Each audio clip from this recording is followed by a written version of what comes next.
Does your furry friend take over your bed every night? It's time to reclaim your space while giving them the comfort they deserve with the coldest, cozy dog bed. Don't wait.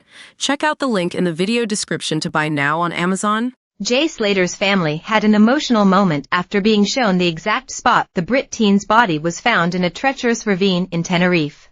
Jay, 19, plummeted to his death down steep rocky terrain after attempting an 11-hour walk back to holiday accommodation in the baking heat. Local cops found his body 29 days from when the teen first went missing following a music festival, but declined to disclose exactly where. In response, Jay's family called in Dutch team Signe Zokonden to search for the specific spot. The non-profit unit used sniffer dog flecks to lead the last-ditch bid to identify the location, and posted to Facebook announcing they were successful.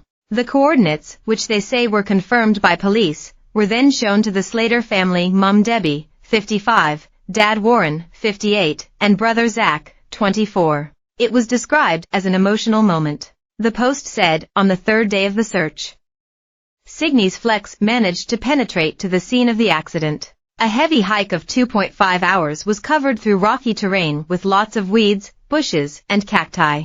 A drone was then flown out to capture Jay's landing point from the fall because it was such a steep descent down, the post said. It added, the drone footage and the final coordinates were shown to the family in the evening in what was an emotional moment.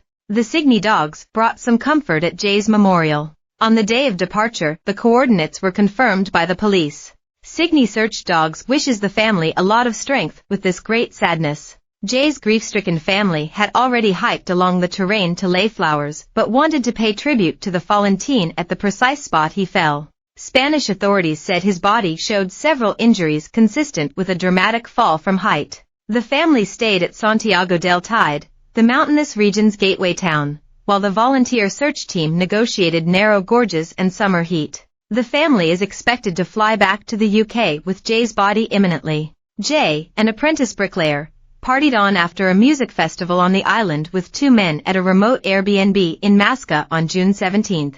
He began walking back to Playa de las Americas on his own in the morning, but it was a perilous 11-hour trek. By Ellie Dowdy, foreign news reporter. Jay Slater, a 19-year-old from Oswaldtwistle, Lancashire, vanished in Tenerife on June 19, 2024. The apprentice bricklayer, who flew out to the popular holiday island for a rave festival with friends Lucy Law and Brad Page, has made headlines around the country.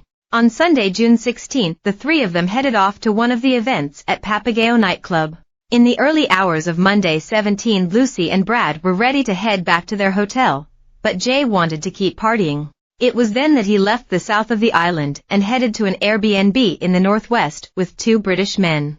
Our channel revealed the identity of one of them, convicted drug dealer Ayub Qasim, who spent 9 years behind bars in the UK. For days it was thought that the second mystery man went by the name Johnny Vegas. Former detective Mark Williams Thomas, who was in Tenerife investigating, later said Qasim told him he is in fact the man behind the nickname Johnny Vegas. The identity of the second man, who remained a key part of the puzzle in Jay's mysterious disappearance, is still unknown. Qasim claimed he drove Jay and the friend back to their accommodation and said they all went to sleep. In the morning he offered to drive the teen back to the Los Cristianos resort after a nap, but Jay, hungry and tired, said he wanted to leave immediately. Lucy, the last person to speak to Jay, claims she had a panicked call from him soon after he left the holiday let, telling her he was lost and thirsty, his phone was about to die and that he'd been cut by a cactus. Jay had been seen by the owner of the Airbnb that morning wandering around near the rural Destino Park, a mountainous region close by. He is believed to have been attempting the 11-hour trek back to his hotel, despite the alleged offer of a lift and more buses scheduled for the day.